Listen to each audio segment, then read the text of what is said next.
నమస్తే, welcome to Leo. మనతో ఉన్నారు సీనియర్ జర్నలిస్ట్ సత్యమూర్తి గారు. సార్ నమస్తే. నమస్కారం అండి. సార్, సునీల్ నాయక్ ఎంత బెట్టు చేసి ఏది చేసినా సరే చట్టం ముందు అందరూ ఒకటి అని చెప్పి నిరూపితమైంది. వాస్తవానికి ఆ టైంలో నిజంగా జగన్మోహన్ రెడ్డి వ్యవస్థల్ని ఆడిస్తున్నాడని చెప్పి అనుకున్న చట్టాలు మొత్తం తన పని తను చేసుకుంటూ పోతుంది. మొత్తానికి దిగొచ్చి ఈరోజు విచారణ కూడా హాజరయ్యారు. సో ఎలా చూడాలంటారు ఈ విషయాన్ని? అతను ఐపీఎస్ చదువుకున్నాడు కానీ మరి అతనికి ఎందుకో మరి చట్టాల పట్ల గౌరవం లేదు, న్యాయ వ్యవస్థ పట్ల నమ్మకం ఉన్నట్టుగా నాకైతే కనిపించట్లేదు. ఎందుకు కనిపించట్లేదు? దానికి కూడా ఒక రీజన్ ఉంది. రఘురామకృష్ణరాజు కస్టోడియల్ టార్చర్ కేసులో ఈయన్ని విట్నెస్గా పిలిచారు మొదట్లో. సిట్ పోలీసులు దామోదర్ అనే ఐపీఎస్ ఆఫీసర్ నేతృత్వంలో, ప్రస్తుతం ఆయన విజయనగరం ఎస్పీగా పనిచేస్తున్నారు, ఆయన నాయకత్వంలో ఏర్పాటైన సిట్ బృందం వాళ్ళు ఈ సునీల్ నాయక్ని బాబు రామ్మ వచ్చి అసలు ఆ రోజు ఏం జరిగిందో చెప్పు అని చెప్పి పిలిచారు. ఒకసారి పిలిచారు, రెండుసార్లు పిలిచారు, రాలా. ఏం చేయాలి? పిలిస్తే వచ్చి పోలీసులకి సహకరించాలి. మామూలు ఇంకోటి ఎవడో స్మగ్లరో, ఎర్రచందనం స్మగ్లరో, లేకపోతే వాడో వీడో ఒక ఎవరన్నా మర్డరరో సహకరించలేదంటే దానికి ఒక అర్థం ఉంది. వస్తే పట్టుకుంటారా పోలీసులు, అందుకని నేను పారిపోయానని చెప్పచ్చు. ఇతను ఐపీఎస్ ఆఫీసర్ అయ్యుండి పోలీసులు పిలిస్తే విచారణకి రాకపోవటం ఏమిటి? అది దేన్ని ఎట్లా అర్థం చేసుకోవాలి? నువ్వు ఐపీఎస్ ఆఫీసర్ అయ్యుండి సాటి పోలీసులు విచారణకు పిలిస్తే నువ్వే వెళ్ళకపోతే రేపొద్దున నువ్వు కేసుల్ని విచారణ ఎట్లా చేస్తావు? నువ్వెట్లా చేస్తావు? ఇది కదా ప్రధానమైన ప్రశ్న.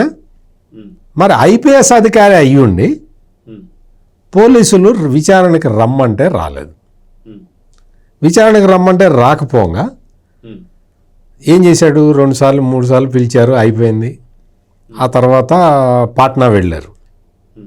పాట్నా వెళ్తే ఆయన ఇప్పుడు అక్కడ పాట్నాలో ఫైర్ సర్వీసెస్ డిపార్ట్మెంట్ ఐజీగా పనిచేస్తూ ఉన్నాడు. అందుకని మొత్తం ఆయన కింద పనిచేసే వాళ్ళందరినీ పిలిచాడు. లోకల్ పోలీసులు అందరూ వచ్చారు. అరెస్ట్ చేయడానికి వెళ్ళిన సిట్ అధికారులు ఎవరిని కూడా అసలు అటు ఇటు కదలనివ్వలేదు.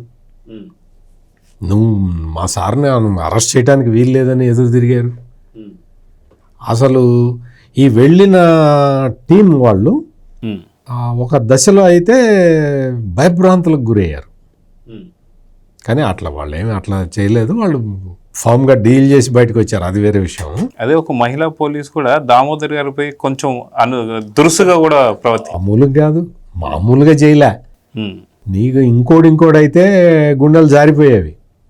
అందులో బీహార్ లాంటి రాష్ట్రానికి వెళ్ళి నువ్వు పోలీస్ ఆపరేషన్ చేయటం, దట్టు ఒక ఐపీఎస్ ఆఫీసర్ని ఎత్తుకురావడం అంటే అది మామూలు విషయం కాదు. అందులో సునీల్ నాయక్ లాంటి ఐపీఎస్ ఆఫీసర్ని తీసుకురావడం అనేది ఇంకా చాలా కష్టం కదా.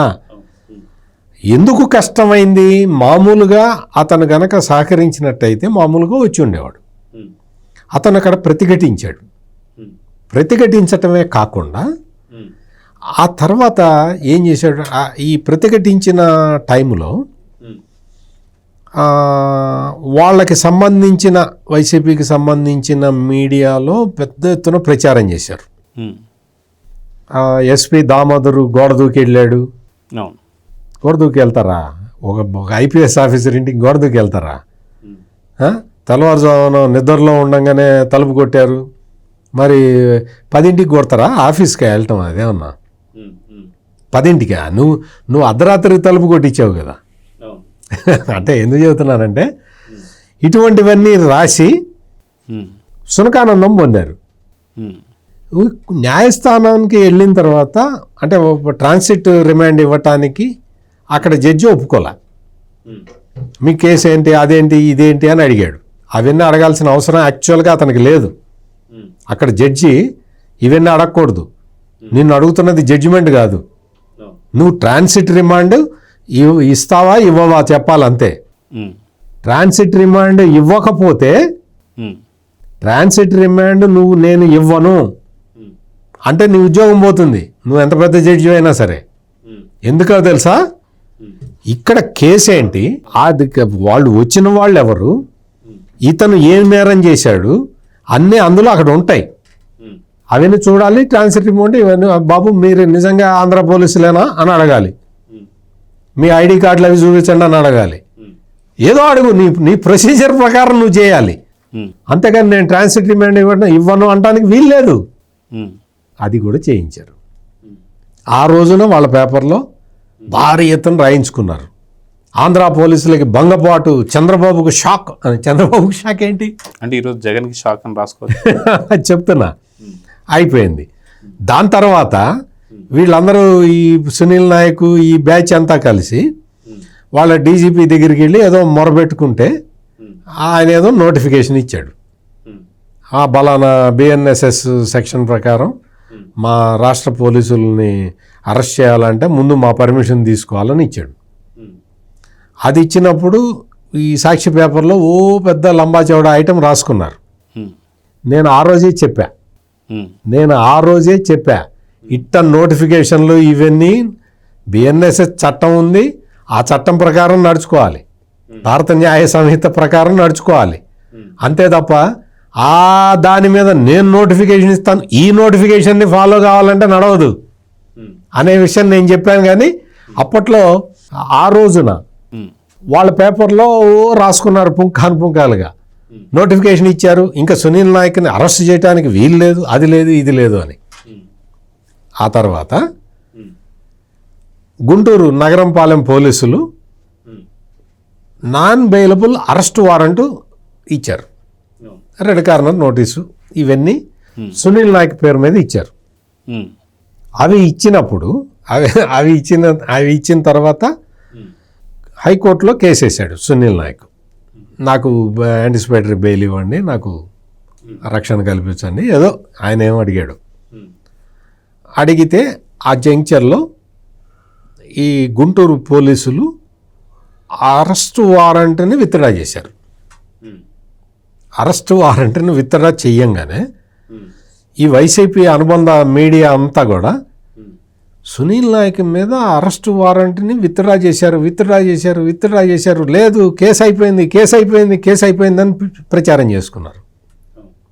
నేను ఆ రోజు కూడా చెప్పా, కేసు అయిపోవటం కాదు, హైకోర్టు దగ్గరికి కేసు వచ్చింది.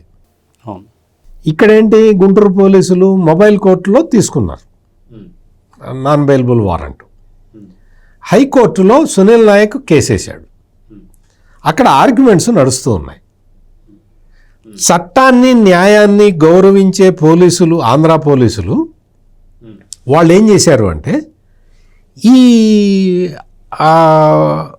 అరెస్ట్ వారెంట్ ఉంది కదా, నాన్ బెయిలబుల్ అరెస్ట్ వారెంట్ ఫోర్స్లో ఉండగా హైకోర్టులో వాదనలు జరుగుతున్నాయి కదా, ఇది ఉంటే మనం అంటే న్యాయ ప్రక్రియకి భంగం కలిగించినట్టు అవుతుంది అన్న ఉద్దేశంతో ఈ నాన్ బెయిలబుల్ అరెస్ట్ వారెంట్ని ఉపసంహరించుకున్నారు. ఇక్కడ ఇది ఉపసంహరించుకోగానే కేసే లేదు అని చెప్పి ఈ వైసీపీ బ్యాచ్ అంతా కూడా మొదలుపెట్టారు. నేను అప్పుడు చెప్పా, కేసు కాదా ఇది సిస్టమేటిక్గా జరుగుతూ ఉన్నది. చట్టాన్ని న్యాయాన్ని గౌరవించే పోలీసులు ఉన్నారు కాబట్టి ఆంధ్రప్రదేశ్లో ప్రస్తుతం వాళ్ళు ఈ విధంగా విత్డ్రా చేశారు. హైకోర్టుకి వెసులుబాటు కల్పించడం, మీరు మీ ఇష్టం వచ్చిన నిర్ణయం తీసుకోండి, మీకు ఏది చట్టం ఎట్లా పర్మిట్ చేస్తుందో అటువంటి నిర్ణయం తీసుకోవటానికి వీలుగా మేము ఈ ఇష్యూ చేసిన నాన్ బెయిలబుల్ అరెస్ట్ వారెంట్ని విత్డ్రా చేసుకుంటున్నామని చెప్పారు. చట్టాన్ని గౌరవించినట్టే కదా పోలీసులు. దాన్ని అపహాస్యం చేశారు ఈ వైసీపీకి సంబంధించిన మీడియా వాళ్ళు. ఆ తర్వాత హైకోర్టు తీర్పు చెప్పింది, హైకోర్టు ఆదేశాలు ఇచ్చింది, నువ్వు ముందర వచ్చి సరెండర్గా, పోలీసులు నీ కోసం వెతుకుతున్నారు, నువ్వు ప్రొటెక్షన్ కోసం నువ్వు నా దగ్గరికి రావటం ఏంటి, వచ్చేసి నువ్వు సరెండర్ అయిపో అని చెప్పారు. కోర్టు ఆర్డర్ అట్లా వచ్చిన తర్వాత ఆయన విచారణకు వచ్చాడు. విచారణకి హాజరు కా అని చెప్పింది కోర్టు, అట్లాగే విచారణకు వచ్చాడు. ఎవరు గెలిచారు, ఎవరు ఓడిపోయారు? అసలు ఇందులో గెలవటం ఓడిపోవటం ఏంటి? చట్టాన్ని గౌరవించటం గౌరవించకపోవటం అనేదే సునీల్ నాయక్కి సంబంధించిన ఈ ఎపిసోడ్లోని ఒక న్యాయ సూత్రం. అంతకుముందు అసలు ఈ సునీల్ నాయక్కి ఆంధ్రప్రదేశ్ పోలీసులకి ఏంటి సంబంధం? ఆయన ఐపీఎస్ ఆఫీసరు, ఆంధ్రప్రదేశ్కి సంబంధించిన వ్యక్తి, కాకపోతే బీహార్ క్యాడర్ ఐపీఎస్ కాగానే బీహార్ క్యాడర్ కేటాయించారు. జగన్మోహన్ రెడ్డి రాగానే సార్ నేను మీకు ఎందుకు సార్ మీకు పనిచేసి పెడతానని వచ్చాడు. అదే కాక వాళ్ళ తండ్రి కూడా సర్పంచ్ సార్, వైసీపీ సర్పంచ్. ఇంక ఇప్పుడు అవన్నీ మనం చెప్పటం ఎందుకులే కానీ జగన్మోహన్ రెడ్డి కళ్ళల్లో ఆనందం చూడటానికి ఆయన ఏమేం పనులు చేశాడో మనకు తెలుసు కదా. 3 సంవత్సరాలు డెప్యుటేషన్ మీద వచ్చావు. డెప్యుటేషన్ మీద వచ్చావు అంటే నువ్వు మాకు అతిథిలాగా ఉండిపోవాలి. ఏం చేసావు నువ్వు? ఎంతమంది అక్రమ అరెస్టులు, ఎంతమంది అంటే జగన్మోహన్ రెడ్డి ఒకటి చెప్పటం ఇంప్లిమెంట్ చేసేయటం, ఎత్తుకురావటం. ఎన్ని కేసులు ఉన్నాయి? ఆ కేసులన్నీ రాలేదు వీళ్ళ అదృష్టానికి కొద్ది అంటే వచ్చింది. ఇప్పుడు రావచ్చు అనుకుంటే ఒక్కొక్కటి బయట ఇప్పుడు ఇంకా ఖచ్చితంగా వస్తాయి. నువ్వు అట్లా చేసి నువ్వు డెప్యుటేషన్ పూర్తి కాగానే ఇంక నేను వెళ్ళిపోతానని వెళ్ళిపోయావు. అంటే ఇక్కడ చేసిన నేరాలన్నీ ఏంటి? వాటికి సెటిల్మెంట్ ఎక్కడ మరి? ఈ రోజున రఘురామకృష్ణరాజు కేసులో యాక్చువల్గా నువ్వు ఒక విట్నెస్ లాగా నిన్ను పిలిచారు. ఈ రోజున నీ పరిస్థితి ఏంటి? అక్యూజ్డ్ లాగా మారబోతున్నావు. ఇంకా మారబోతున్నావు. ఎందుకు? జగన్మోహన్ రెడ్డి కళ్ళల్లో ఆనందం చూడటానికి రఘురామకృష్ణరాజును తీసుకొచ్చి లాకప్లో పడేసి కొట్టి ఆ రోజు ఆనందం చూసి ఈరోజు ఆ కేసుకి నేను అడ్డం పడుతున్నా అని చెప్పటం ద్వారా జగన్మోహన్ రెడ్డి కళ్ళల్లో ఆనందం చూడటానికి నువ్వు చేసిన ప్రయత్నం అంతా కూడా సాక్షి నుంచి నేరస్తుడిగా మార్చింది. అంటే నిందితుడిగా ఇంకా మారుస్తుంది. ఆ ట్రాన్సాక్షన్ పీరియడ్లో ఉంది. ఇంకా 2-3 రోజులు విచారణ చేసిన తర్వాత పోలీసులు ఏమి నిర్ణయం చేసుకుంటారో తెలియదు, మనం ఇప్పుడే చెప్పలేం. కానీ నేను ఎంతో కష్టపడి చదివి పైకొచ్చి, అంటే ఒక లంబాడా కులంలో పుట్టి ఆ పుట్టిన వ్యక్తి ఐపీఎస్ ఆఫీసర్ కావటం అంటే మామూలు విషయం కాదు, చాలా గొప్ప విషయం.